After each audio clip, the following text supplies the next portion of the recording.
I'm Emily Eamon here, back with Big Ten Volleytalk, giving you the latest updates on everything Big Ten volleyball. Today, I'm joined by legendary Wisconsin Badger head coach Kelly Sheffield. Coach, how are you feeling about the Big Ten starting up finally in just over a week?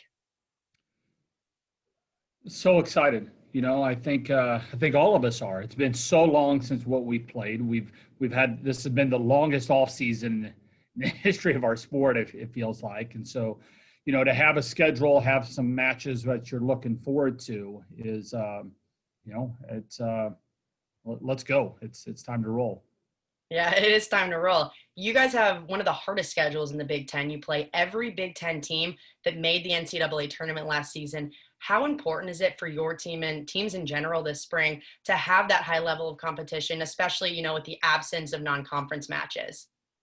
The Big Ten, as you know, you played in this conference. It's gnarly and awesome. And we typically have played 20 matches in the season. This year we'll play 22, so that'll look a little bit different. It's going to be a little bit more challenging from just a competitive standpoint. And then, the other interesting thing that I'm really kind of looking forward to is this whole thing playing back the same team back-to-back nights. Hockey does that, but we've never have done that. And so, is that how different is that? Is it psychologically that's probably got to be a little bit different? I would guess. Strategy wise, is there a difference with how teams go about things from night one to night two? I don't know. But I'm looking forward to it. The schedule's tough, like it always is. It's a great league with great players and great coaches, and I'm not saying anything new or about that, but playing 22 matches should be pretty fun. Yeah, you talked about those back-to-back games and back-to-back days. Can you just talk about how that kind of might change the scouting aspect of the game?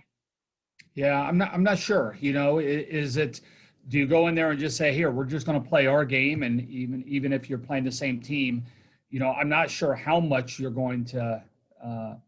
How much changes you're going to do from one night to the next. You're not going to have any practice time or anything. And sometimes if you try to outthink the room, maybe you do more damage than good with yourself. So I don't know. It's and then you have the whole COVID thing. I mean, does somebody test positive, on the morning of one of those? It's I'm just not quite sure. I think the one thing that you want to make sure is that your team is in a really good mindset. Say you get swept on the first night, get your team in a fighting spirit for night two. Say that you sweep a team in night one. It's still, getting them to understand. And this team's a bunch. I mean, they're really, really good on the other side of the net. So you got to be prepared, or they're gonna turn the tables on you. And then how do you get a team ready to go if you have a 5-game affair the night before and playing that same team? One thing that'll be nice is that you're not getting on a bus or a plane and traveling for a few hours after a match to get ready to play in a different city the next night. So the travel should be a little bit easier. Yeah, the travel seems much easier this season. You just got to figure out how to get your team going the next day, whether or not you lost the night before.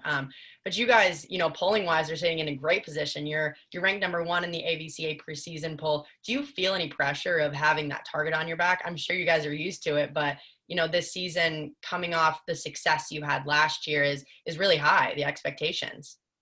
Yeah, I'm going to try not to give you any coach speak, about the rankings and stuff, but it's, it's a little bit weird to be, somebody gives you preseason number 1 where there's another team that's 14-0 out there. I mean, that's just, that's got to be a first in the history of college sports. But, we don't shy away from it. It adds zero stress. It adds zero joy. I mean, when you've gone this long without playing, it had zero effect on me. I can't speak for our players, but we are so excited about being in the gym. We're so excited about being able to open up our season in front of us that a ranking just isn't going to dim that or make that any brighter. And so it's whatever it is. Let's go play. Let's go play a great team. I mean, Purdue, we open up with them on back-to-back nights. I mean, that's seems like every year we open up with the Boilermakers. So we've had some humdingers with them over the years. Yeah, good team, and I'm super excited for that matchup. You mentioned, practicing for the last few weeks, and there's a much smaller time frame to prepare for this season. You had all the fall, but getting back into it, kind of what this preseason looks like. What have the last 2 weeks of full go team practices looked like for you guys? Emily, it's been awesome. We for us, when we got everybody back after break, we kind of tried to keep everybody separated. They were around their families and things, and we wanted to make sure that we got off on the right foot. So we kind of put everybody in their own hotel rooms or their own apartments or whatever for a few days. Waited till we got some all of the negative tests back, and once we did, we were off and running. We got we're lifting. We're keeping everybody kind of separated from a lifting standpoint. We're practicing. We're all practicing with masks on every day, and we're having 2 practices a day. And our film watching's a little bit different. We're not in our film room. We're all spread out all over the field house watching it.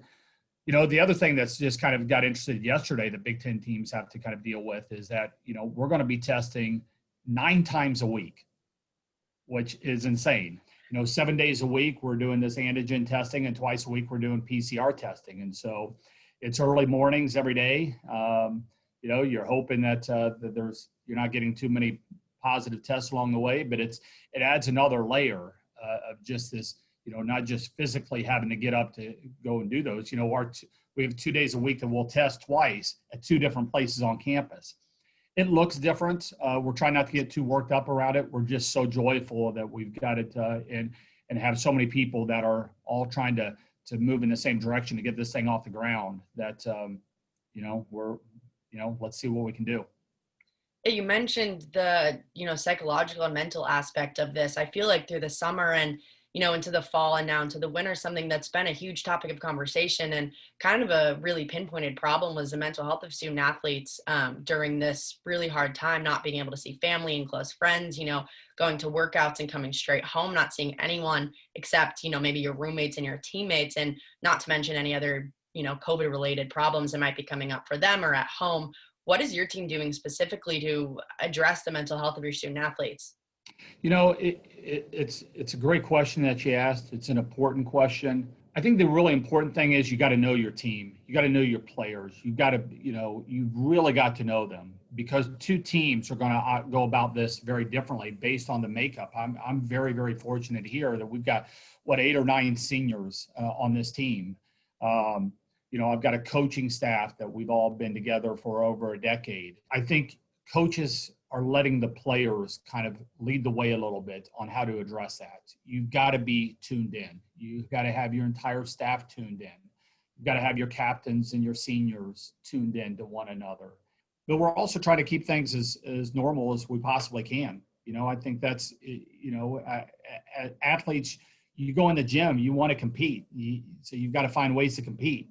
And you don't want to carry all the problems of your day into the gym with you.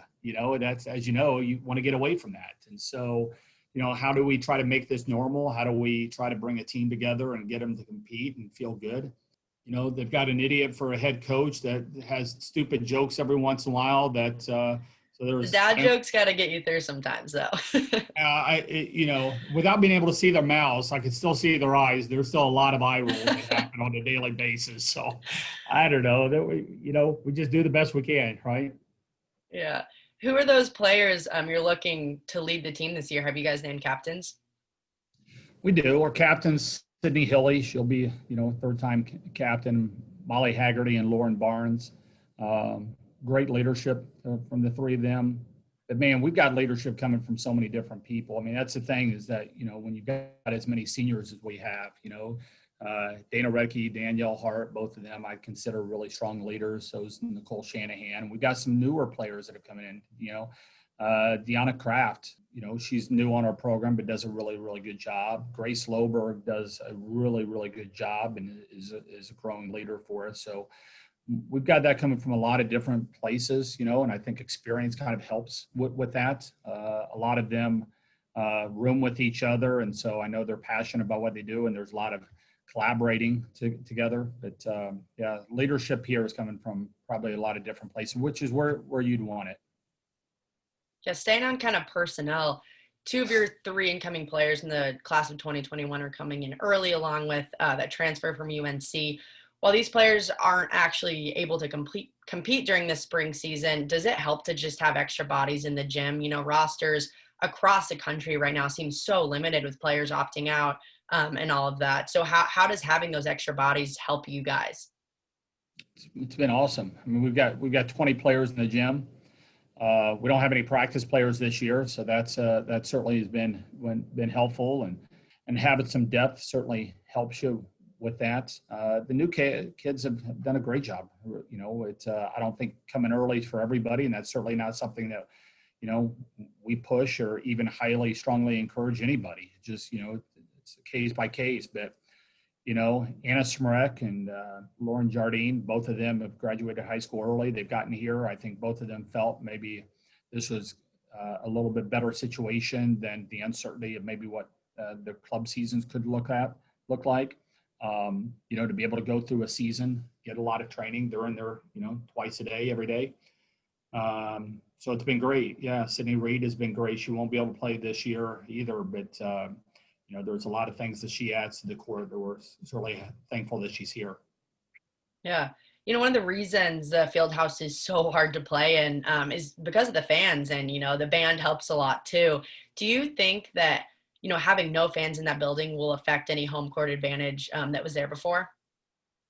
Oh, I'm sure. The crowds are great. I mean, the Big Ten crowds are incredible. I mean, you go to, even the places that don't draw a lot. I mean, those are still really, compared to the others, those are still really good places to go to. But some of the best venues, some of the best environments in our sport, we see quite frequently here.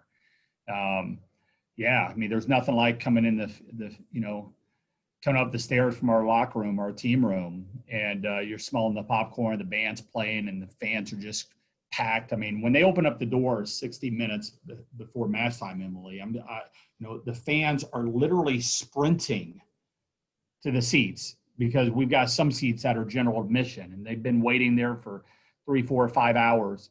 And so there's a lot of energy that comes with that we'll certainly miss. But we know that they'll be watching on TV, we know they'll be watching on the streams, and, that's certainly a bonus to have the fans around, and we're not going to obviously have that this year, but, hey, their cutouts are there, yay. Woo! Hey, it helps though. Any one of the cutouts and the fake noise. You can have. Right.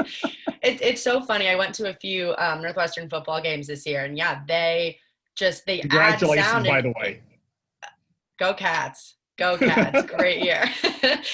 No, but it is weird being in a stadium and, not having those fans around, but having them, dump sound. And it's very different. But I feel like a lot of teams now are talking about, creating their own energy. And whether you're looking at people on the court to do that or on the bench, who are you kind of looking to create that energy for your team? Everybody. I don't think it just is one or two people. I mean, but trust me, energy from these teams, any of these teams, is not going to be a problem.